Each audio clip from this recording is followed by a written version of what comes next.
जय हिंद साथियों, स्वागत है आपका एनसीईआरटी क्लासेस के ऑनलाइन प्लेटफॉर्म पर।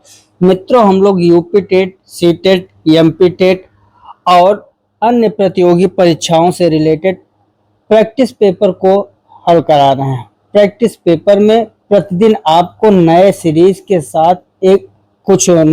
के कुछ प्रश्नों के साथ हम उपस्थित होते हैं और उसका जो उत्तर सहित आपको व्याख्या और उत्तर सहित हल आपको प्रदान करते हैं।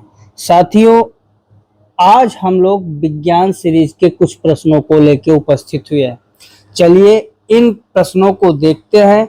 इनमें से कौन कौन से प्रश्न और बन सकते हैं, उनके बारे में चर्चा करते हुए आगे बढ़ेंगे। मित्रों, चलिए शुरू करते हैं आज का पहला प्रश्न। आज का जो पहला प्रश्न आपके स्क्रीन पर है, उसमें कह रहा है कि दूध में निम्नलिखित में से कौन से पोषक तत्व होते हैं। अर्थात जो दूध है, मिल्क है, उसमें आपको पोषक तत्व के बारे में बताना है। अब देखिए, इसमें कह रहा है, जो आपका ऑप्शन है, ऑप्शन कह रहा है कि protein, vitamin C, vitamin A. साथियों, विटामिन ए जो है वो आपके दूध में नहीं मिलता। कार्बोहाइड्रेट मिलता है, विटामिन सी मिलता है, आयरन नहीं। विटामिन सी तो है ही नहीं दूध में, और सबसे बड़ा मसला यहाँ पर विटामिन सी कह रहा है, इसलिए ये भी ऑप्शन गलत हो गया और ये भी ऑप्शन गलत हो गया। इसमें देखिए, विटामिन डी है, प्रोटीन, आयरन नहीं है, तो इसमें प्रोटीन, कैल्शियम, विटामिन डी, ये जो प्रोटीन, कैल्शियम, विटामिन डी है, यही आपका राइट आंसर है। क्योंकि सबसे ज्यादा दूध में क्या मिलता है, सबसे ज्यादा दूध में अगर कुछ मिलता है तो वो आपका है कैल्शियम। क्या मिलता है? कैल्शियम सबसे अधिक मिलता है। साथियों, थोड़ा हम लोग दूध के बारे में जाने कि दूध क्या है। तो जो दूध है आपका यहाँ से उत्तर कौन सा सही हो जाएगा? Protein, calcium, vitamin D. अब आइए दूध के बारे में हम लोग जानें और कौन कौन से प्रश्न दूध के बारे में बन सकते हैं। तो जो आपका दूध है, दूध क्या है? एक अपारदर्शी है। क्या है? एक अपारदर्शी पदार्थ है। जो दूध है, दूध कहाँ से प्राप्त होता है? दूध मादा से प्राप्त होता है। और मादा से कहाँ से निकलता है? दुग्ध ग्रंथियों से निकलता है। कहाँ से निकलता है? दुग्ध ग्रंथियों से। तो आप देखिए, दूध एक अपारदर्शी है। कहाँ से प्राप्त होता है? मादा से प्राप्त होता है। और मादा के किस ग्रंथि से मिलता है? आपको दुग्ध ग्रंथियों से मिलता है। साथियों, ये जो दूध है, इस दूध में 85% जल होता है। क्या होता है? जल। 15% आपके क्या होते हैं? खनिज पदार्थ, वसा और प्रोटीन, यही। लेकिन अगर दूध में सबसे ज्यादा देखा जाए तो सबसे ज्यादा दूध में प्रोटीन पाया जाता है, कैल्शियम पाया जाता है, और आपका मैग्नीशियम होता है, और एक विटामिन बी होता है। विटामिन बी ये पाया जाता है सबसे ज्यादा। विटामिन ए, डी, के और ई भी दूध में मिलता है। थोड़ी थोड़ी मात्रा में ए भी मिलता है। विटामिन ए, डी, के और ई, ये इतने विटामिन मिलते हैं। फास्फोरस भी है, आयोडीन भी है, मैग्नीशियम भी है। तो आप दूध के बारे में इतना जानिए। दूध के बारे में इससे अधिक सवाल अब आपसे नहीं पूछेगा। दूध क्या है? एक अपारदर्शी पदार्थ है। दूध कहाँ किससे मिलता है? दूध मादा के दुग्ध ग्रंथियों से निकलता है। दूध में 85% H2O जल है, 15% ही खनिज, वसा या विटामिन है। दूध में सबसे ज्यादा प्रोटीन, कैल्शियम, विटामिन बी पाया जाता है। विटामिन में ए, डी, के, ई भी मिलते हैं।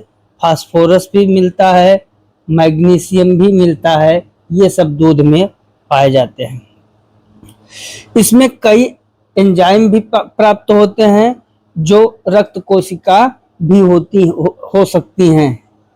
इसमें जो एंजाइम भी हैं उसमें रक्त कोशिकाएं भी हो सकती हैं। अभी रक्त कोशिका के बारे में आपको नहीं बताए हैं, रक्त कोशिका जो आरबीसी डब्ल्यूबीसी हैं उनके बारे में बताएंगे। चलिए अगले क्वेश्चन पे। नेक्स्ट क्वेश्चन आपका कह रहा है प्रतिरोधी। प्रतिरोधी का मतलब होता है रोगाणु रोधक। प्रतिरोधी का मतलब क्या होता है? रोगाणु रोधक। रोगाणु रोधक के रूप में घावों पर लगाए जाने वाले बैगनी रंग, बैगनी रंग का मतलब बैगनी रंग, ठीक, विलयन में कौन सी अधातु होती है? मित्रों, इसमें जो अधातु होती है वो आपकी होती है आयोडीन। ये जो आयोडीन है ये घाव रोधी होता है। क्या होता है? घाव रोधी। अगर इसमें आप घाव में लगा देंगे तो तुरंत क्या करेगा? ये घाव को बंद करने की कोशिश करेगा। ये चिकित्सा में, एंटीसेप्टिक क्रीम में, इन सब में ऐसे आयोडीन को डाला जाता है। और आयोडीन आपका क्या है? एक अधातु भी है। क्या है? अधातु भी है। समझ में आया? आयोडीन आपका घाव रोधी है और अधातु भी है। Next question. नेक्स्ट क्वेश्चन आपका है वायु के संबंध में नीचे दिया गया कौन सा कथन सही नहीं है? नहीं है। मृदा में वायु उपस्थित नहीं होती। बताइए, क्या मृदा में वायु उपस्थित नहीं होती? आप सबको पता है कि जो मिट्टी है इस मिट्टी में वायु है कि नहीं है? कन्फर्म है ना? इसलिए यही उत्तर आपका क्या होगा? गलत है और इसके अनुसार सही उत्तर है। जल चक्र में वायु की महत्वपूर्ण भूमिका होती है। बिल्कुल होती है, सही है। वायु स्थान घेरती है। बिल्कुल सही है। वायु में भार होता है। ये भी सही है। केवल सही नहीं है तो यही जो मृदा में वायु उपस्थित नहीं होती, मृदा में वायु उपस्थित होती है। Next question. थोड़ा सा एयर के बारे में हम लोग जान भी लें। चलिए आइए थोड़ा वायु के बारे में हम बता दें। ये वायु क्या है? आपका वायुमंडल के चारों ओर एक वायुमंडल का जो घेरा है, इस वायुमंडल में क्या है?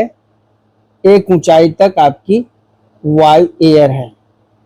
वायु कैसी है? वायु हमेशा जानिए रंगहीन होती है, गंधहीन होती है और स्वादहीन भी होती है। स्वादहीन भी होती है। वायु को हम क्या देख सकते हैं अपनी आंखों से?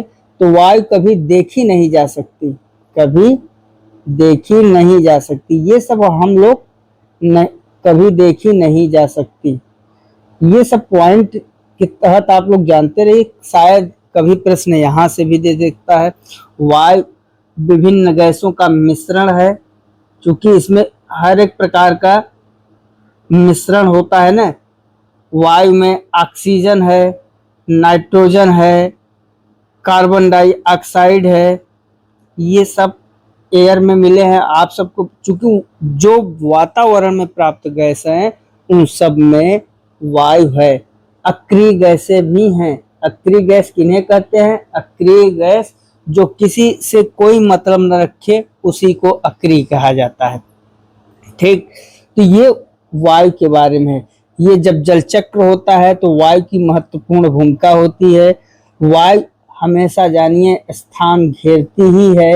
वायु के बारे में स्थान घेरती है वायु हमेशा ध्यान दीजिए जल चक्र में सबसे महत्वपूर्ण भूमिका वायु की होती है। और वायु जो है, वायु का कुछ भार भी होता है। तो वायु के बारे में हम लोगों ने कितना जाना? वायु क्या है? एक रंगहीन, गंधहीन, स्वादहीन है। वातावरण के चारों ओर फैली जो हवाएं वही आपकी चारों ओर एक उचित स्थान तक, जैसे ये मंडल है तो इन मंडल में केवल आप ओजोन मंडल तक ही पाएंगे वायु, उसके बाद कोई वायु का झोंका नहीं है। तो ये वायु है चारों तरफ फैली हुई है। वायु को कभी देखा नहीं जा सकता। वायु जो है स्थान घेरती है। वायु विभिन्न गैसों का मिश्रण है। इसमें नाइट्रोजन की मात्रा कितनी है? 78% है। ऑक्सीजन की मात्रा कितनी है? 21% है। CO2 की मात्रा कितनी है? 0.03% है। तो वायु के बारे में इतना आप लोग और अलग से जानते रहें। नेक्स्ट क्वेश्चन अब देखते हैं। नेक्स्ट क्वेश्चन आपका है कोशिका के विषय में कौन सा कथन सत्य है? कोशिका, किसी कोशिका तो हम पढ़ा भी चुके हैं। कोशिका किसी ऊतक की कोशिकाएं समान होती हैं। आपको हमने कभी बताया था कि जितनी ऊतक हैं, ऊतक में जो कोशिकाएं होती हैं वो समान होती हैं। यही आपका उत्तर सही है। किसी भली भांत व्यवस्थित जीव में कोशिकाओं का आकार साइज समान होता है, ये गलत है। सभी कोशिकाओं में केंद्रक होता है, ये भी गलत है। हमने बताया था कि केंद्रक कोशिका दो प्रकार की है, यूकैरियोटिक, प्रोकैरियोटिक। एक में केंद्रक होता है और एक में केंद्रक नहीं होता है। तो यहाँ जो आपको बता रहा है कि सभी कोशिकाओं में केंद्रक होता है, तो सभी कोशिकाओं में केंद्रक नहीं होता है। सभी कोशिकाओं की आकृति गोल होती है, ये भी गलत बता रहा है। कौन सा उत्तर सही है? A option is the right answer. केवल ए ही इसमें सही है। कोशिका के बारे में हम लोग चर्चा कर चुके हैं। कोशिका क्या है? आइए थोड़ा इन प्रश्नों में भी कोशिका को हम लोग यहाँ थोड़ा बहुत चर्चा कर ले। हालांकि इसका पूर्ण वीडियो हमने दिया है। कोशिका को अंग्रेजी में क्या कहते हैं? सेल कहते हैं। सेल क्या है? कोशिकाएं जो है ऊतक की कोशिकाएं हैं वो समान होती हैं। ऊतक की कोशिकाएं समान होती है। ये सब हमने वीडियो में बहुत अच्छे से कोशिका के बारे में बताया है। कोशिका की जो जनक हैं किन्हें माना जाता है? हमने आपको बताया था कि कोशिका की खोज 1600 कर 1965 में रॉबर्ट हुक ने की थी। किसने किया था?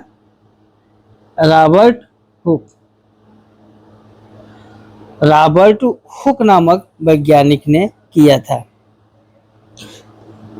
यहाँ पर थोड़ा सा ध्यान दीजिएगा।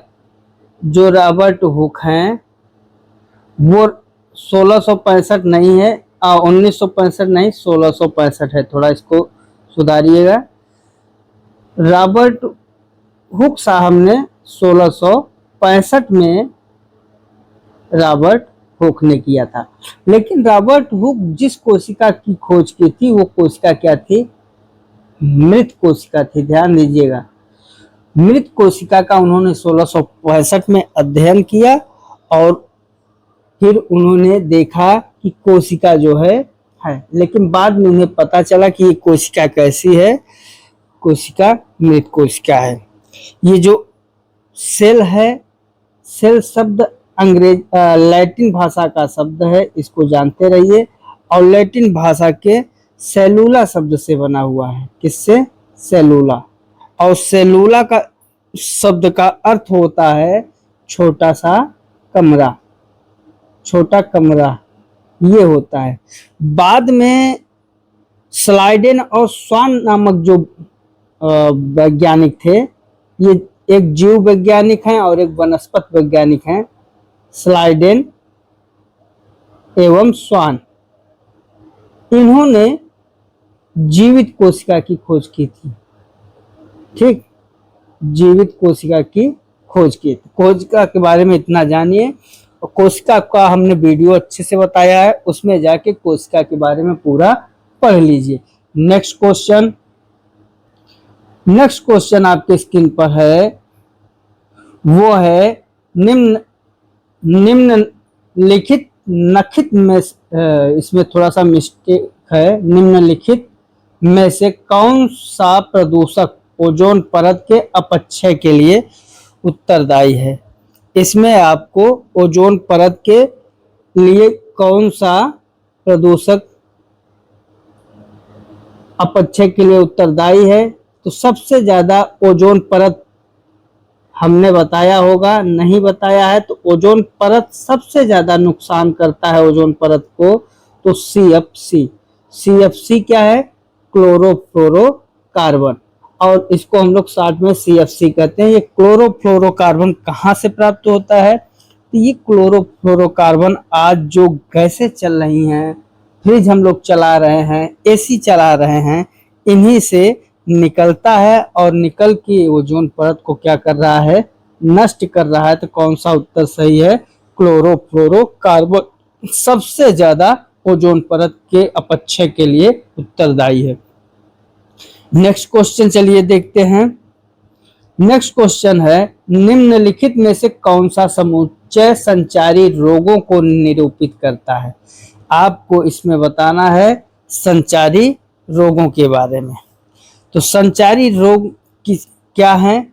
संचारी रोग उन्हें कहते हैं, संचारी रोग जो संक्रामक बीमारी होती है। संक्रामक बीमारी का मतलब जो छूने से, मतलब किसी को छू लो या किसी को हुआ है तो इसके कारण हो जाए, जैसे फैलने वाली बीमारी, मलेरिया, टाइफाइड, चेचक, इन्फ्लुएंजा, स्वाइन फ्लू, पोलियो, ये सब बीमारी क्या है? आपकी संक्रामक बीमारी है। तो अब इसमें देखिए, मियादी बुखार, टाइफाइड, मलेरिया, रक्त क्षीणता, स्वाइन फ्लू, ये तो इसमें मियादी, नेक्स्ट देखिए मियादी बुखार, टाइफाइड, स्वाइन फ्लू, मलेरिया, ये सही है, सबसे सही यही है, यही उत्तर आपका होगा। क्योंकि अब आइए हम लोग थोड़ा सा संचारी रोगों के बारे में जाने। जो संचारी रोग है, संचारी रोग जो होता है वो एक प्रकार का संक्रामक बीमारी है। क्या है? संक्रामक बीमारी। ये आप किसी को हुआ है उसको छू लीजिए, छूने से होता है, या किसी, मान लीजिए किसी मोहल्ले परिवार में फैला हुआ है तो धीरे धीरे धीरे धीरे सबको होता चलेगा।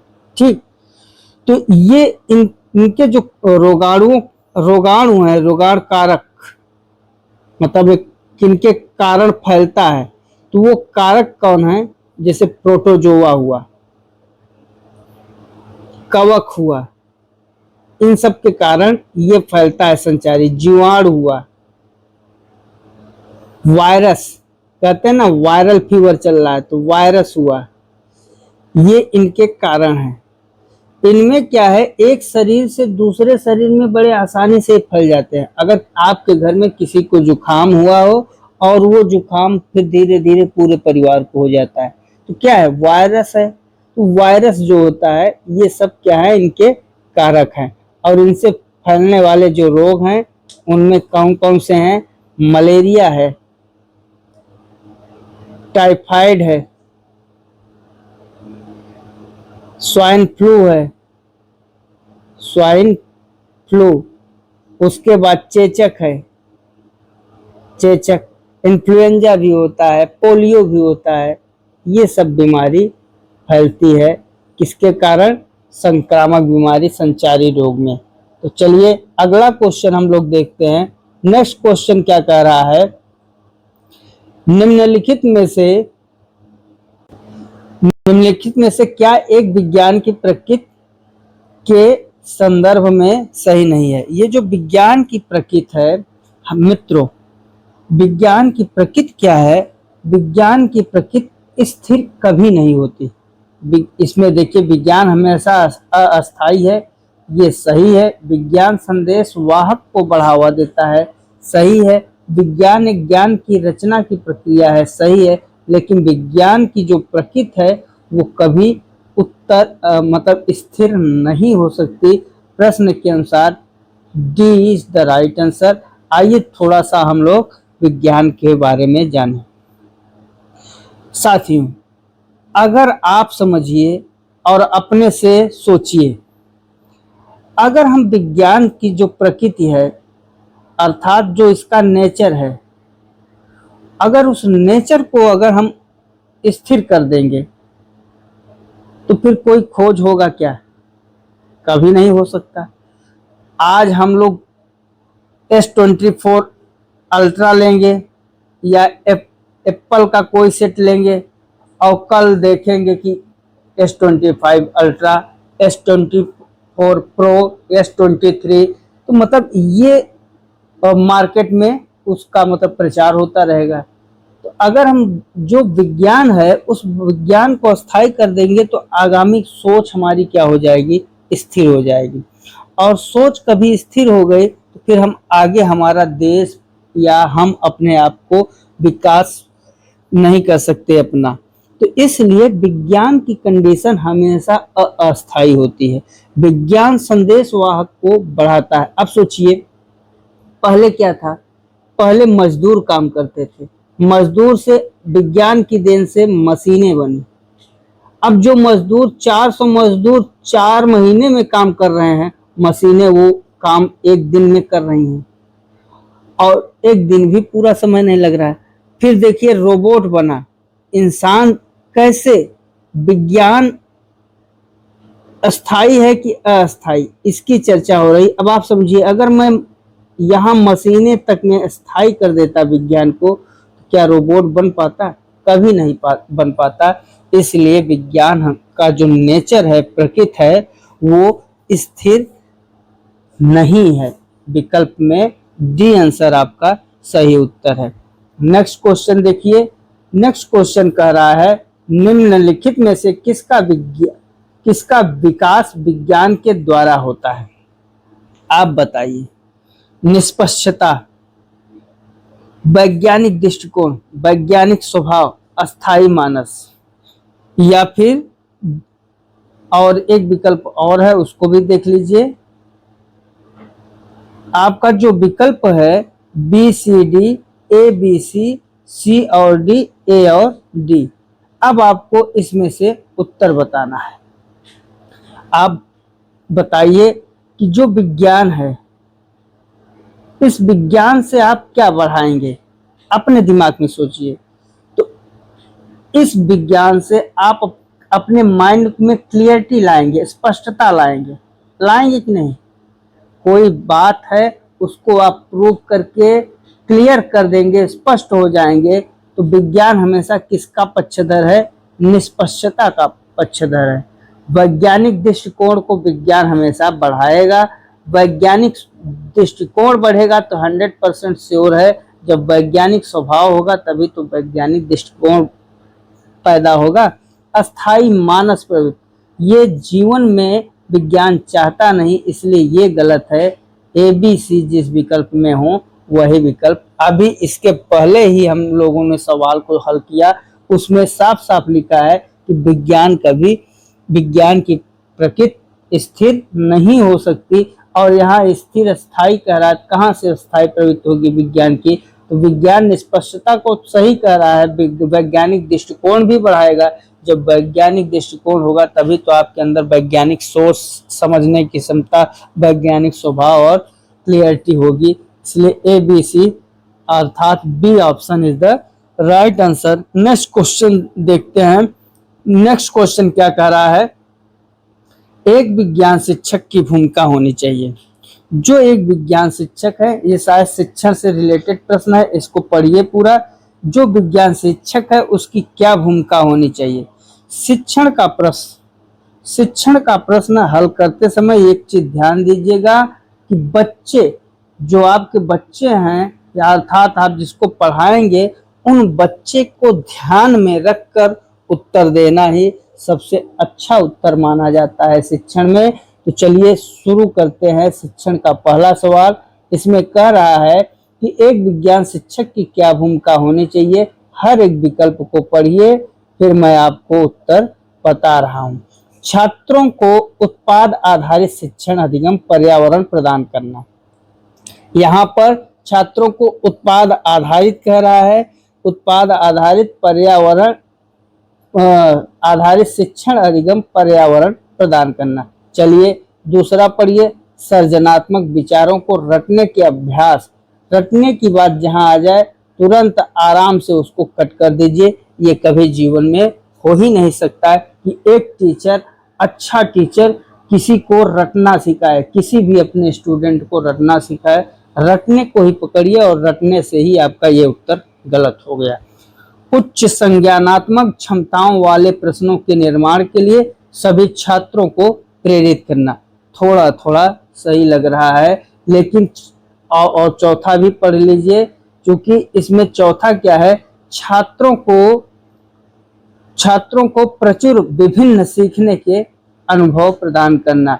आपको तो मिल रहे हैं 3 ऑप्शन ए सी डी, लेकिन अगर आप देखें तो सबसे ज्यादा छात्रों को प्रचुर विभिन्न सीखने के अनुभव प्रदान करना। मित्रों, ये जो शिक्षण है इसमें आपका D option is the correct answer. देखिए, जो छात्र है, ये छात्र, अब इस छात्र मान लीजिए ये मिट्टी है और इस मिट्टी का बनाना है हमको ईंट। क्या बनाना है? ईंट। मैंने कहा कि ये सांचा है, ईंट बनाने वाला सांचा है। इस सांचा का प्रयोग करते हुए सभी छात्र एक अच्छा ईंट बनाकर मुझे दिखाएं। आप समझिए कि अगर ये टीचर जो है अब सांचा, मिट्टी को सांचा में रखकर ईंट बना दे, वो सही है, या छात्र खुद अपने से बना के ईंट को बनाए, वो सही है? सबसे ज्यादा अनुभव छात्र किससे पाएगा? जो खुद करेगा। क्यों?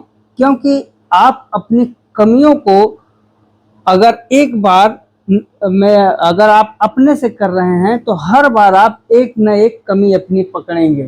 तो सबसे ज्यादा जो छात्र है वो छात्र कैसे सीखता है?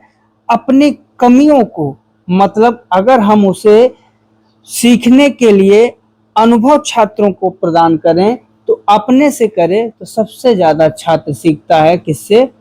सीखने के अनुभव। छात्र को जितना अवसर देंगे, अवसर की समानता छात्र को देते जाइए। छात्र जितना अवसर पाएगा उतना आगे वो सीखेगा। इसमें सबसे बेहतरीन विकल्प जो दिखा वो क्या है कि छात्रों को प्रचुर विभिन्न रूप में सीखने के अनुभव प्रदान करना। आप छात्रों को मौका दीजिए। छात्र ये निश्चित नहीं है कि पहली बार में आपको मेडल दे दे, लेकिन वो अपने अनुभव से सीखते एक दिन मेडल जरूर देंगे।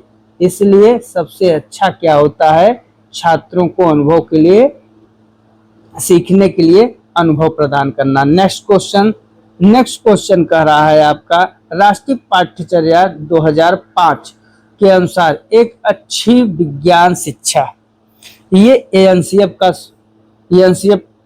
2005 का सवाल है और इसमें कह रहा है सीखने वाले के प्रति सच्ची होनी चाहिए। सीखने वाले के प्रति सच्ची होनी चाहिए। ये विज्ञान शिक्षा जो है कह रहा है कि सीखने वाले के प्रति सच्ची होनी चाहिए। सच्ची का मतलब यहाँ विज्ञान शिक्षा से कुछ भी नहीं है। सीखने वाले के पर्यावरण के प्रति सच्ची होनी चाहिए। पर्यावरण से विज्ञान से मतलब है, लेकिन ये भी उतना अच्छा विकल्प नहीं है। शिक्षक के प्रति सच्ची होनी चाहिए। शिक्षक से क्या मतलब है? विज्ञान के प्रति सच्ची होनी चाहिए। ये कुछ सही दिख रहा है। अब इसमें हमें जो विकल्प देखना है, इसमें सबसे अच्छा तो ये डी लग रहा है, लेकिन आपके पास जो ऑप्शन है, ऑप्शन में क्या है? बी सी है, ए बी सी डी और ए बी डी। अब इसमें हम लोग क्या करेंगे? छटनी करेंगे। क्यों? क्योंकि जो शिक्षण के सवाल होते हैं देखने में सब सही लगते हैं। अब हमको छटनी करना है कि इसमें से सबसे ज्यादा कौन सही है। तो हम अगर देखें तो एनसीएफ 2005 कहता है कि सीखने वाले के प्रति सच्ची होनी चाहिए विज्ञान शिक्षा। कुछ सही जा रहा है। सीखने वाले के पर्यावरण के प्रति सच्ची होनी चाहिए, ये भी कुछ शिक्षक के प्रति सच्ची होनी चाहिए, ये गलत है। क्यों गलत है? क्योंकि शिक्षक से और विज्ञान शिक्षा से कोई ताल्लुक नहीं है। इसलिए यहाँ पर क्या होगा? ए सही है, बी सही है, विज्ञान के प्रति डी सही है, ए बी डी कौन सा ऑप्शन सही है आपका? आपका ये। भाई सीखना है किसको? छात्र को। एनसीएफ 2005 बनी किसके लिए है? छात्र के लिए। तो छात्र के बारे में अगर छात्र के सुख दुख की बात करें, ठीक है, यहाँ शिक्षक का कोई मतलब नहीं है, इसलिए केवल यही गलत है, तीनों के तीनों सही हैं। नेक्स्ट क्वेश्चन कर रहा है, चींटी के डंक में कौन सा अम्ल होता है? बहुत सरल सवाल है और बहुत कठिन भी है। चींटी का जो डंक होता है, जब आप चींटी के डंक को देखें, चींटी का जो डंक होता है जब काटती है तो कुछ देर तक दर्द करता है। तो दर्द क्यों करता है पता है? चींटी के डंक में फार्मिक अम्ल पाया जाता है। क्या पाया जाता है? फार्मिक अम्ल। फार्मिक अम्ल क्या है, इसको आप थोड़ा सा जान लीजिए। तो फार्मिक अम्ल जो है एक कार्बनिक यौगिक है। क्या है? कार्बनिक यौगिक। ये जो है सबसे ज्यादा जो लाल चींटियां होती हैं, लाल चींटियों में सबसे ज्यादा ये अम्ल पाया जाता है। लाल चींटियां बिच्छू में पाया जाता है। बिच्छू काटती है तो आप लोग समझ ही सकते हैं, वो जो पीली वाली बर्रे काटती है, एक पीली वाली बर्रे होती है ना, वो काटती है तो समझिए कैसे कंडीशन होती है, हालत खराब हो जाती है। तो इन सब में फार्मिक अम्ल सबसे ज्यादा पाया जाता है। फार्मिक अम्ल का जो सूत्र है HCOOH, ये होता है। इसमें जो है ये आपका फार्मिक अम्ल का रासायनिक सूत्र है। कभी कभी पूछ लेता है कि रासायनिक सूत्र बताइए। ये COOH ग्रुप का एक एसिड है। ठीक, तो फार्मिक अम्ल के बारे में इतना और भी जानते चलिए। नेक्स्ट क्वेश्चन आपके पास है, मायरा किसी पैकेट को पहुंचाने के लिए 5 किलोमीटर दूरी पर अपनी सहेली के घर साइकिल चलाकर जाती है। वह जाते समय 12 किलोमीटर प्रति घंटा की चाल से जाती है और लौटते समय 8 किलोमीटर प्रति घंटा की चाल से लौटती है। समस्त चाल की औसत बतानी है। मायरा जा रही है कितने किलोमीटर प्रति घंटा से? मायरा आपको पता है, अब समझिए कि मायरा अपने घर से सहेली के मतलब फ्रेंड के घर की जो दूरी है कितना है? 5 किलोमीटर। जाते समय कितने किलोमीटर प्रति घंटा से जा रही है? 12 किलोमीटर। और लौटते समय कितने किलोमीटर? बेसिक बता रहे हैं, 8 किलोमीटर प्रति घंटा। इसमें उसको बताना है क्या? बताना है आपको औसत चाल। इसके लिए जो औसत चाल एवरेज होती है वो होती है 2AB बटे A प्लस B। ये क्या है? जाने का चाल, और B क्या है? आने का चाल बटे A प्लस B। तो इसका जो औसत चाल हो जाएगा 2 गुणते 12 गुणते 8 बटे 12 प्लस 8। आपका ये होगा 12 गुणते 8 बटे 20, 4 दूनी 8, 4 पंचे 20, 12 दूना 24 दूना 48 बटे 5, और ए बराबर 48 बटे 5 आ रहा है। मतलब 5 9 45, 5 छक्का 30। कौन सा सही विकल्प हो जाएगा? ए इज द राइट आंसर। अर्थात 9.6 किलोमीटर प्रति घंटा की चाल से उसकी एवरेज है। अब ऐसे हम करें, यहाँ भी बन जाता, टी निकालते, फिर इसका भी टी निकाल लेते, दोनों का करते, फिर औसत चाल निकाल लेते। तो वहां से भी कर सकते थे, यहाँ से भी कर सकते हैं, जैसे आपको करना है आप कर सकते हैं। नेक्स्ट क्वेश्चन कह रहा है, नेक्स्ट क्वेश्चन आपका है, निम्नलिखित में किस युग में केवल दूरी मापने की इकाइयां हैं? केवल दूरी मापने की इकाइयां। इसमें निम्नलिखित में से किस युग में केवल दूरी मापने की इकाइयां हैं? इसमें देखिए, जो मीटर है, ये मीटर तो दूरी मापती है, प्रकाश वर्ष भी दूरी मापता है, लेकिन ये जो हर्ट्ज है ये आवृत्ति की इकाई है। किसकी है? आवृत्ति की, इसलिए ये तो नहीं होगा। क्यूबिक मीटर प्रकाश वर्ष दूरी का मात्रक, मीटर भी है और क्यूबिट भी लंबाई मापता है। इसलिए कौन सा ऑप्शन सही होगा? Option B is the right answer. चलिए देखते हैं क्या है क्यूबिट। क्यूबिट को हम लोग बालिस्ट भी कहते हैं। क्या कहते हैं? बालिस्ट। ये अंग्रेजी में लिखा हुआ है, इसका हिंदी क्या होता है? बालिस्ट। और इसको अंग्रेजी में क्या कहते हैं? क्यूबिट। क्यूबिट क्या है? लंबाई मापता है, लंबाई माप की इकाई है। ठीक है। क्यूबिट किसको मापेगा? जो खुले फैलाए हुए मानव हाथ में अंगूठी होती है, उसमें छोटी से लेकर कनिष्ठा तक की जो उंगली होती है, उसकी दूरी मापने के लिए, मतलब छोटे छोटे दूरियां, इंच में दूरियां मापने के लिए क्यूबिट का प्रयोग किया जाता है। लेकिन जो साधारण पुरुष में जो हाथ होती हैं, हाथ की जो चोटी है, अंगूठे की चोटी है ना, और कनिष्ठा सबसे छोटी उंगली जो है, अब उन चोटी की दूरियां मापने के लिए सोचिए किसका प्रयोग किया जाता था? क्यूबिट का। ठीक है। प्रकाश वर्ष क्या है? प्रकाश वर्ष भी दूरी को मापता है, और प्रकाश वर्ष जो है लंबाई, दूरी, और ये इसकी जो पारसेक किसके लिए? लंबी दूरी के लिए। इसकी जो दूरी मापने की इकाई है, ये किसके लिए है? लंबी दूरी के लिए। लंबी दूरी के लिए, जैसे आसमान के लिए नाम मापना हो तो किसमें मापेंगे? प्रकाश वर्ष के लिए। प्रकाश वर्ष क्या है? मतलब एक वर्ष में वह दूरी जो एक वर्ष में पूरा कर ले, वह दूरी जो एक वर्ष में पूरा कर ले, उसे क्या कहेंगे? कर ले। वो ही आपका है प्रकाश वर्ष। नेक्स्ट क्वेश्चन देखिए। नेक्स्ट क्वेश्चन कह रहा है, निम्नलिखित में से कौन सा पेट्रोलियम का उत्पाद नहीं है? कोक, बिटुमिन, स्नेहक तेल, पैराफिन, मोम। इसमें ध्यान दीजिएगा कि जो कोक है ये पेट्रोलियम का नहीं है, और ये स्नेहक तेल, पैराफिन, मोम, बिटुमिन, ये तीन के तीनों पेट्रोलियम के उत्पाद हैं। ठीक।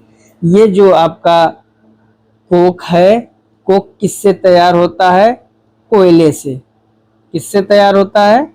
कोयले से तैयार किया जाता है। ये ठोस ईंधन के रूप में प्रयोग किया जाता है। किसके रूप में? ठोस ईंधन के रूप में प्रयोग किया जाता है। और इसमें बिटुमिन क्या है? ये कम राख वाले होते हैं, सल्फर युक्त होते हैं। स्नेहक तेल क्या है? स्नेहक तेल एक प्रकार का प्रभंजक होता है। पैराफिन, मोम क्या है? ये सब भी पेट्रोलियम से प्राप्त होने वाले पदार्थ हैं। Next question. नेक्स्ट क्वेश्चन आपके स्क्रीन पर है, निम्नलिखित में से कौन सा जीव प्रकाश संश्लेषण द्वारा अपना भोजन तैयार कर सकता है? इसमें आपको बताना है प्रकाश संश्लेषण द्वारा कौन अपना भोजन तैयार कर सकता है? कवक नहीं, राइजोबियम नहीं, विषाणु नहीं। कौन तैयार करता है? शैवाल। शैवाल जो है, एक शैवाल को जाने तो शैवाल आपका क्या है? एक सरल जीव है। क्या है? सरल जीव। ये पौधों के समान सूर्य की प्रकाश की उपस्थिति में प्रकाश संश्लेषण कर लेता है। जो सूर्य की उपस्थिति में क्या करेगा? प्रकाश संश्लेषण। और प्रकाश संश्लेषण करके क्या करता है? भोजन का निर्माण कर लेता है। समझ में आ गया है? यहां से हम देखें तो शैवाल को क्या कह सकते हैं? शैवाल स्वपोषी है। क्या है? स्वपोषी। शैवाल को आप लोगों ने देखा होगा कि जो भूमि है, जल है, वृक्षों की छाल है, दीवार है, उनमें भूरी या काली परत के रूप में जो पाया जाता है, वही आपका क्या है? शैवाल है। ठीक। Next question. नेक्स्ट क्वेश्चन आपके स्क्रीन पर क्या कह रहा है, निम्न में से कौन सी विशेषताएं ध्रुवीय भालू को अत्यधिक ठंड में अनुकूल बनाने में मदद करती हैं?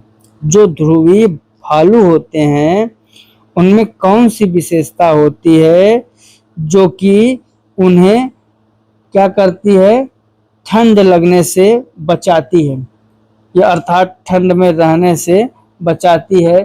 तो उनमें सफेद बाल, मुड़े हुए लंबे और पैने नाखून, त्वचा के नीचे वसा की परत।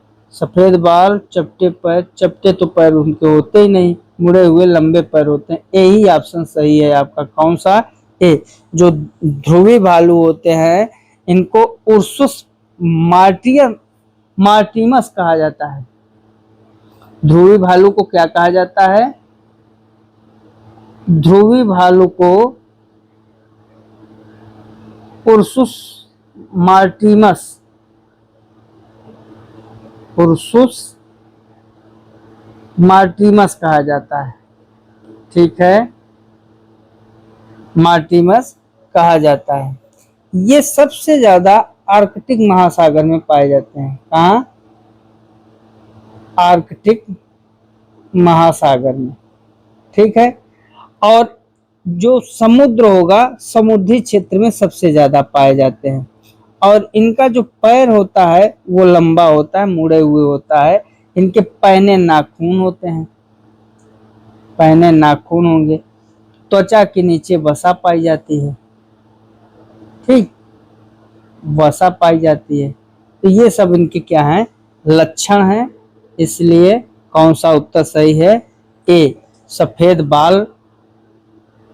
सफेद बाल को हम लोग क्या कहते हैं? फर। ठीक, सफेद बाल, मुड़े हुए लंबे पैने नाखून, त्वचा। नेक्स्ट क्वेश्चन क्या कह रहा है? नेक्स्ट क्वेश्चन कह रहा है वर्षा की बूंदों को गोलीय आकार में समझाने के लिए जल के निम्नलिखित किस गुण का उपयोग किया जाता है? इसमें जो जल है, जल का जो पृष्ठ तनाव होता है, पृष्ठ तनाव के कारण ये क्या होती हैं? जल की बूंदें गोली हो जाते हैं। पृष्ठ तनाव किन्हें कहेंगे? ये जो द्रव का सतह है, द्रव के सतह, मान लीजिए ये द्रव है, अब इसके सतह पर एक प्रकार का बल लगता है। हम आप महसूस नहीं करेंगे, लेकिन इनमें एक प्रकार का क्या लगता है, जैसे ये द्रव की बूंदें हैं तो इधर से चारों तरफ से जब बल लग रहा है तो ये क्या होंगी? गोली ही तो होंगी। तो इनका जो गोलाकार है केवल पृष्ठीय तनाव के कारण होता है। नेक्स्ट क्वेश्चन देखिए, ये सब पेपर में आए हुए प्रश्न हैं। निम्नलिखित में से कौन सी गैसें ग्रीन हाउस गैस हैं? ग्रीन हाउस गैस किन्हें कहा जाता है? जो ऊष्मा का अवशोषण करती हैं। ठीक, अवशोषण करती है उन्हें ग्रीन हाउस गैस। इस ग्रीन हाउस गैस से क्या होता है? ताप बढ़ता है, ये भी आपको पता है। ग्रीन हाउस गैस में सर्वाधिक मात्रा किसकी होती है? Carbon dioxide. सबसे ज्यादा कार्बन डाइऑक्साइड होती है। उस ग्रीन हाउस में मीथेन भी है। क्या? मीथेन। ग्रीन हाउस में नाइट्रस ऑक्साइड भी है। CFC तो भैया ग्रीन हाउस के लिए प्रसिद्ध है, तो ओजोन परत को सबसे ज्यादा छिद्र कर रही है। तो इसमें जो प्रमुख रूप से ग्रीन हाउस गैसें हैं, निम्नलिखित में से कौन सी एक गैस ग्रीन हाउस गैस है? तो इनमें तो केवल कार्बन डाइऑक्साइड CO2 आपकी ग्रीन हाउस गैस है। नाइट्रोजन, आर्गन, ऑक्सीजन ये आपकी ग्रीन हाउस गैस नहीं है। नेक्स्ट क्वेश्चन देखिए, नेक्स्ट क्वेश्चन क्या कह रहा है? निम्नलिखित में से कौन सी धातु खनिज नहीं है? अब इसमें खनिज की बात कर रहा है। खनिज इसमें कौन नहीं? सब रसायन केमिस्ट्री के हैं। तो इसमें जो खनिज नहीं है वो आपका जिप्सम। जिप्सम जो है खनिज नहीं है। हेमेटाइट, बॉक्साइट, लिमोनाइट ये सब क्या है? खनिज हैं। जबकि आपका ये क्या कहते हैं? जिप्सम है, ये खनिज नहीं है, ये धात्विक है, धात्विक खनिज नहीं है। इसमें धातु खनिज की बात कर रहा है ना। और ये चूंकि बॉक्साइट, हेमेटाइट ये सब क्या है? ये धात्विक हैं। ये धात्विक है, और जिप्सम जो है धात्विक खनिज नहीं है। यह क्या है? Calcium sulphate. कैल्शियम सल्फेट है, और कैल्शियम सल्फेट जो है एक प्रकार का अधात्विक है, ध्यान दीजिएगा। इनमें कैल्शियम सल्फेट में क्या है कि जल के दो अणु पाए जाते हैं। किसके? H2O के दो अणु होते हैं। जबकि ये जो बॉक्साइड है, हेमेटाइट है, लिमोनाइट है, ये किसके अयस्क हैं? ये सब लोहे के हैं। किसके हैं? आयरन के। लिमोनाइट, एल्यूमिनियम, हेमेटाइट है। ये बॉक्साइड आपका किसका है? बॉक्साइड है आपका एल्यूमिनियम, और हेमेटाइट आपका है शायद लोहे का। लिमोनाइट और हेमेटाइट ये दोनों है लोहे का। तो बॉक्साइड एल्यूमिनियम का होता है, और ये दोनों होते हैं आयरन के, अर्थात लोहे के। एल्यूमिनियम बॉक्साइड के बारे में तो सब लोगों ने सुना है। तो एल्यूमिनियम का होता है बॉक्साइड, हेमेटाइट, लिमोनाइट किसके अयस्क है? लोहे के अयस्क है। नेक्स्ट क्वेश्चन, चलिए नेक्स्ट क्वेश्चन को ध्यान में रखते हैं। निम्नलिखित में कौन सी अधातु द्रव है? मित्रों, जो अधातु द्रव है वो अधातु द्रव आपकी ब्रोमीन है। ये द्रव होती है, और ब्रोमीन अधातु भी है। ठीक, तो ये ध्यान दीजिएगा। ये आवर्त सारणी के 7वें वर्ग का तत्व है, 7वें वर्ग का तत्व। कौन? ब्रोमीन। और ये हमेशा एक मात्र धातु है जो कि कैसे है? द्रव के रूप में है। और पारा क्या है? पारा भी द्रव के रूप में है, लेकिन वो अधातु न होकर क्या है? धातु है। आपका पारा जो है ये क्या है? पारा एक धातु है जो कि द्रव के रूप में है। और ब्रोमीन क्या है? अधातु है जो कि द्रव के रूप में है। नेक्स्ट क्वेश्चन, नेक्स्ट क्वेश्चन कह रहा है किस वैज्ञानिक ने रेडियोधर्मी तत्व रेडियम की खोज की? तो रेडियम की खोज करने वाले जो वैज्ञानिक हैं, पति पत्नी हैं Marie Curie. Marie Curie radioactive तत्व से संबंधित यही है। ठीक, रेडियो एक्टिव तत्व इन्होंने मैडम क्यूरी, और इनके जो पति थे उनका नाम है पियरे क्यूरी। ये दोनों ने मिलकर रेडियो एक्टिवता की ही खोज कर डाली, और उस सॉरी रेडियोधर्मी तत्व रेडियम की खोज कर डाली। और उसके बाद एक वैज्ञानिक हुए हेनरी बेकुरल। उनका नाम है हेनरी बेकुरल। हेनरी बेकुरल जो है उन्होंने रेडियो एक्टिवता की खोज की। रेडियो की जो जिनका परमाणु क्रमांक अधिक होता है वो रेडियो एक्टिव तत्व होते हैं, और उनमें अल्फा किरणें, बीटा किरणें, गामा किरणें निकलती हैं। जैसे आपका जो यूरेनियम है, जिससे परमाणु बम है ना, यूरेनियम 92 यूरेनियम जब टूटता है तभी परमाणु बम बनता है। और ये जब संलयित होता है तो आपका कौन सा बम बनता है? अणु बम। तो यहाँ पे यूरेनियम क्या है? 92 यूरेनियम है। ये रेडियो एक्टिव तत्व भी है यूरेनियम। ठीक, तो आपका जो रेडियो एक्टिव तत्व है उसकी खोज किसने? रेडियो एक्टिव तत्व रेडियम जो है आरडी, इसकी खोज पति पत्नी ने मिलकर किया था, पियरे क्यूरी और मैरी क्यूरी ने। लेकिन रेडियो एक्टिवता की खोज किसने किया था? हेनरी बेकुरल ने किया था। और इन्होंने बताया था कि जिनका परमाणु क्रमांक अधिक होता है वो रेडियो एक्टिव तत्व है, और उनका जो है उनके अंदर से अल्फा किरणें, बीटा किरणें, गामा किरणें निकलती रहती हैं। नेक्स्ट क्वेश्चन देखिए, किस कारण से स्टोन कैंसर होता है? स्टोन कैंसर आजकल सबसे बड़ी बीमारी है, और इसका सबसे बड़ा कारण क्या है? अम्ल वर्षा।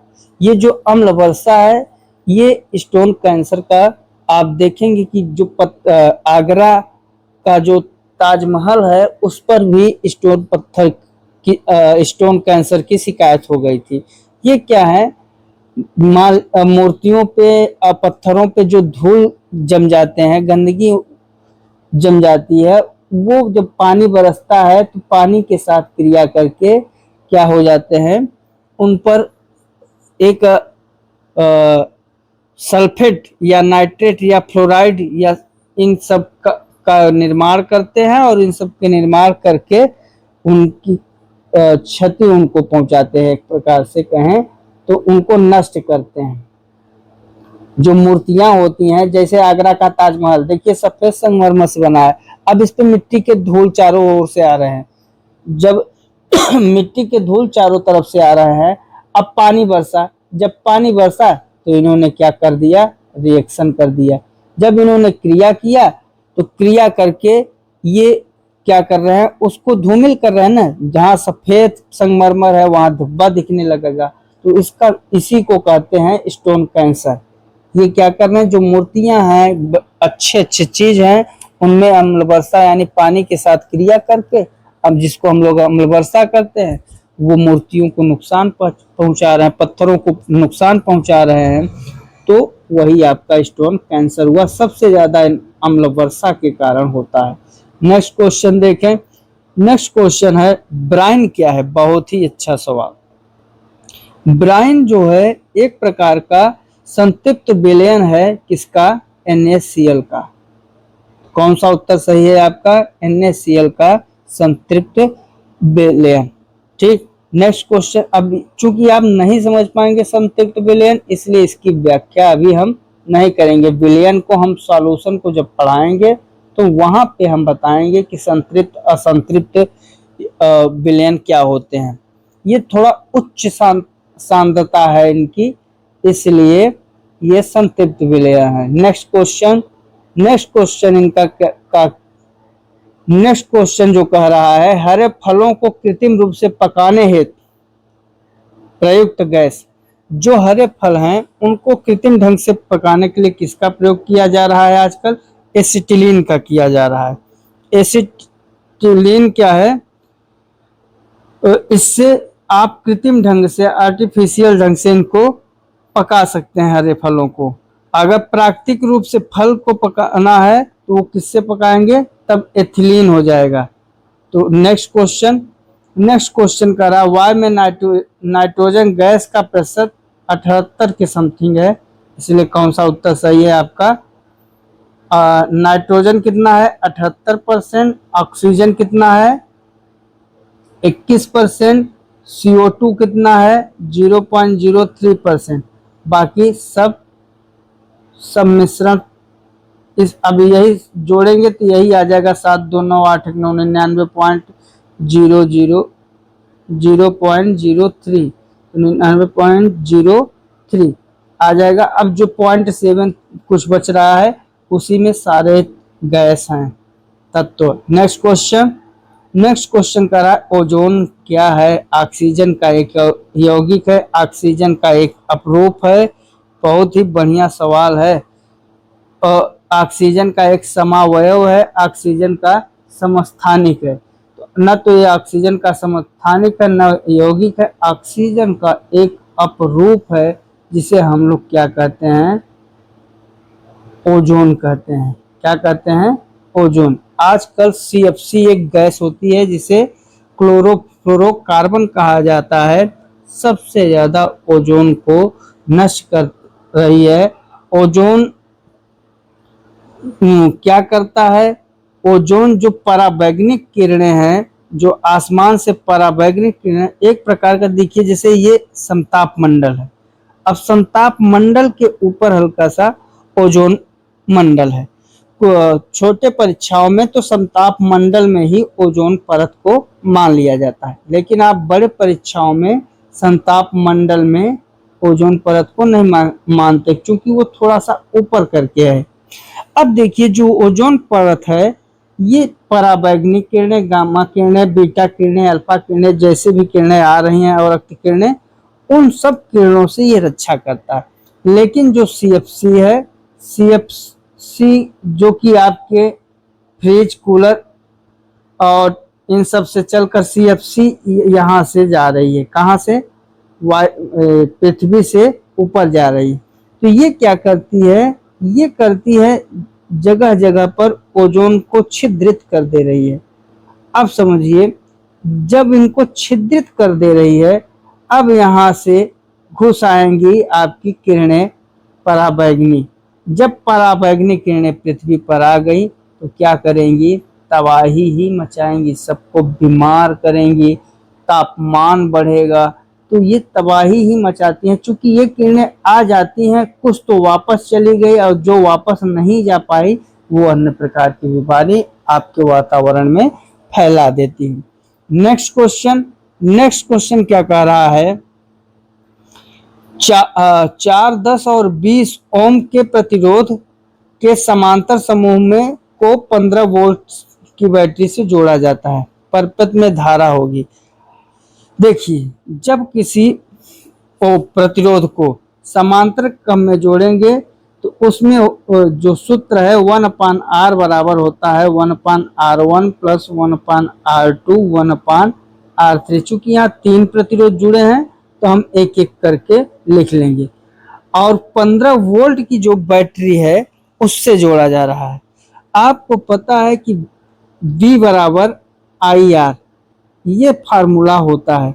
यहाँ से हम लोग निकालते हैं क्या, R बराबर V/I, ये सूत्र से निकालते हैं। तो चलिए इसी सूत्र का प्रयोग करेंगे और इस सूत्र का प्रयोग करके इस सवाल को हल करेंगे।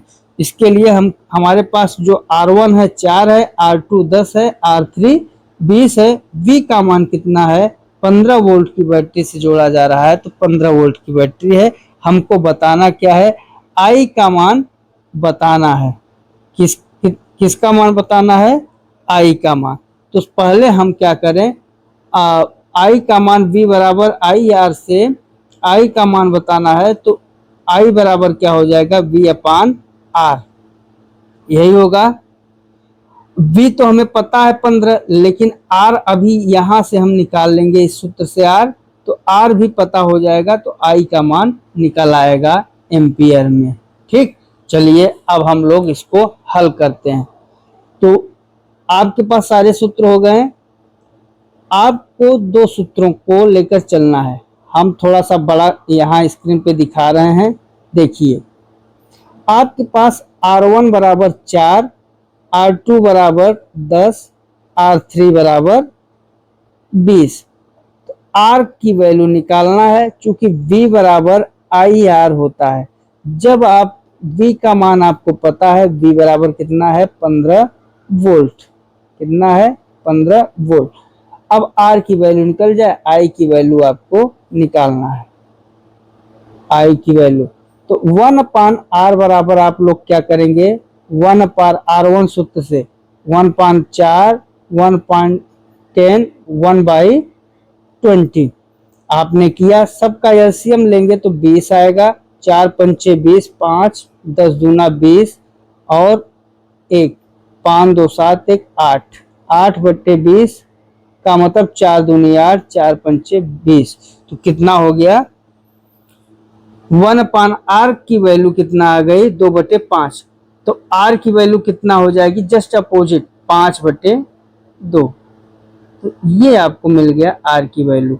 अब इस सूत्र में रख दीजिए, I की वैल्यू निकाल लीजिए। तो V बराबर 15, I बराबर निकालना है I, और R की वैल्यू आपने 5/2 प्राप्त कर लिया। अब 5 का 5, 5 तिहाई 15।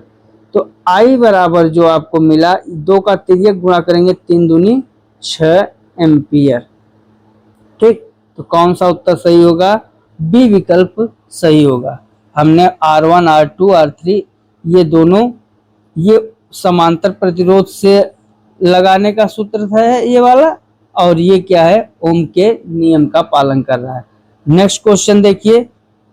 नेक्स्ट क्वेश्चन कह रहा है, निम्नलिखित पदार्थों में से कौन सा पदार्थ लौह चुंबकीय है? सोना लौह चुंबकीय है क्या? नहीं। निकिल, लकड़ी तो है ही नहीं। मैग्नीज, मैग्नीज भी नहीं है। निकिल आपका क्या है? लौह चुंबकीय पदार्थ। अगर निकिल को रखेंगे तो निकिल जो है चुंबक के सामने क्या है? आकर्षित होता है ना। नेक्स्ट क्वेश्चन देखिए। नेक्स्ट क्वेश्चन कह रहा है ध्वनि की चाल अधिकतम किसमें होती है? ध्वनि की चाल सबसे ज्यादा आपकी किसमें होगी? इस्पात में। ये हम लोग गलती कर देते हैं कि ध्वनि की चाल सबसे ज्यादा हम लोग किसमें मान लेते हैं? निर्वात में मानते हैं। निर्वात में नहीं होती है। अब ध्वनि की चाल, इस्पात में ध्वनि की चाल 5960 मीटर प्रति सेकंड होती है और निर्वात में होती है 3463 मीटर प्रति सेकंड। जल में होती है 1493 मीटर प्रति सेकंड और वायु में होती है 332 मीटर प्रति सेकंड। अब आपको खुद समझ लेना है कि सबसे ज्यादा किसमें है? इस्पात में, फिर निर्वात में, फिर जल में, फिर वायु में। Next question. नेक्स्ट क्वेश्चन करा, जब कांच की एक क्षण को रेशम से रगड़ते हैं तब इस पर किस प्रकार का आवेश उत्पन्न होगा? मित्रों, जब कांच की क्षण को रेशम पे रगड़ेंगे तो हमेशा जान लीजिए कि कांच पर धनात्मक और ऋणात्मक, जो धनात्मक है, धनात्मक और धनात्मक के पर सबसे ज्यादा, लेकिन जो रेशम है कांच पर पूछ रहा है ना, तब इस प्रकार का आवेश उत्पन्न होता है। जब कांच की एक क्षण को रेशम से रगड़ते हैं तब इस पर किस प्रकार का आवेश उत्पन्न होता है? मतलब कांच पर किस प्रकार का आवेश होता है? तो कांच पर तो धनात्मक हो जाएगा, लेकिन रेशम पर क्या होगा? ऋणात्मक होगा। और पूछ किस पर रहा है? कांच पर पूछ रहा है, इसलिए कौन सा सही हो जाएगा? धन आवेश। कौन सा विकल्प? धन आवेश, मतलब धनात्मक। ठीक है। Next question.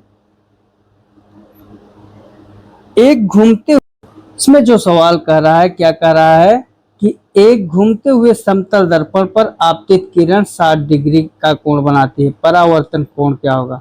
आपको पता है, सूत्र है परावर्तन कोण बराबर होता है, परावर्तन कोण बराबर क्या होता है? 2 गुणित आपतन कोण। क्या होता है? 2 गुणित आपतन कोण। आपतित किरण का मान दिया हुआ है 60 डिग्री, मतलब इसका मान दिया है 60 डिग्री। तो आपका जो परावर्तन कोण पूछ रहा है, परावर्तन कोण कितना हो जाएगा? 120 डिग्री। कौन सा उत्तर सही है? आपका डी विकल्प सही है। नेक्स्ट क्वेश्चन देखिए। नेक्स्ट क्वेश्चन कह रहा है निम्नलिखित में से कौन सा ऊर्जा का नवीनीकरण संस्थान है? ऊर्जा का नवीनीकरण संस्थान कहाँ है? तो ऊर्जा का सबसे बड़ा नवीनीकरण है भूजल। भू मतलब धरती के द्वारा जो जल है, अर्थात सबसे ज्यादा नवीनीकरण यही है। यही भूजल, सौर ऊर्जा, ये सब क्या है? ऊर्जा के नवीनीकरण है। और पवन ऊर्जा इस समय चल रही है। पेट्रोलियम, कोयला, ये सब किसमें आते हैं? जीवाश्म ईंधन में आते हैं। नवीनीकरण सबसे ज्यादा किसमें है? भूजल में। नेक्स्ट क्वेश्चन देखिए। नेक्स्ट क्वेश्चन कह रहा है पदार्थ के संवेग और वेग के अनुपात को कौन सी भौतिक राशि प्राप्त की जाती है? आप बताइए। जो संवेग होता है P बराबर होता है mv और वेग क्या है? v। और इसका जो अनुपात होगा P बटे v बराबर हो जाएगा mv बटे v। v से v कट जाएगा तो क्या प्राप्त होगा? P अनुपात v बराबर m, मतलब मास। मास मतलब द्रव्यमान। कौन सा उत्तर सही है आपका? C is the right answer. Next question. Next question कह रहा है एक्स किरणों का आविष्कार किसने किया था? जो एक्स किरणें हैं उसका आविष्कार करने वाले जो साइंटिस्ट, वो आपके रॉन्टजैन माने जाते हैं। कौन? रॉन्टजैन, विलियम रॉन्टजैन इनको कहते हैं। कब किया था? 1909 में इन्होंने एक्स किरण की खोज की थी। इनको हम लोग रॉन्टजन लिखा है, जबकि इनका नाम है रॉन्जन। ठीक, इन्हें नोबेल पुरस्कार भी प्राप्त है। किस क्षेत्र में? भौतिकी के क्षेत्र में एक्स किरणों की खोज करने के कारण इन्हें भौतिकी के क्षेत्र में नोबेल पुरस्कार भी क्या है? प्राप्त हुआ है। कब? 1909 में ही नोबेल पुरस्कार खोज नहीं किया था, 1909 में इनको नोबेल पुरस्कार प्राप्त हुआ है। ठीक, नेक्स्ट क्वेश्चन कह रहा है अदरक किसका रूपांतरण है? अदरक आपको पता है कि तने का रूपांतरण है। अदरक किसका रूपांतरण है? तने का रूपांतरण है। नेक्स्ट क्वेश्चन क्या कह रहा है? इसके आगे कोई प्रश्न नहीं है। आपको आज का जो प्रश्न है वो हम देंगे। तो आज का जो हमारा प्रश्न है वो प्रश्न है, आपको बताना है कि पौधों में प्रोटीन संश्लेषण के लिए प्रोटीन संश्लेषण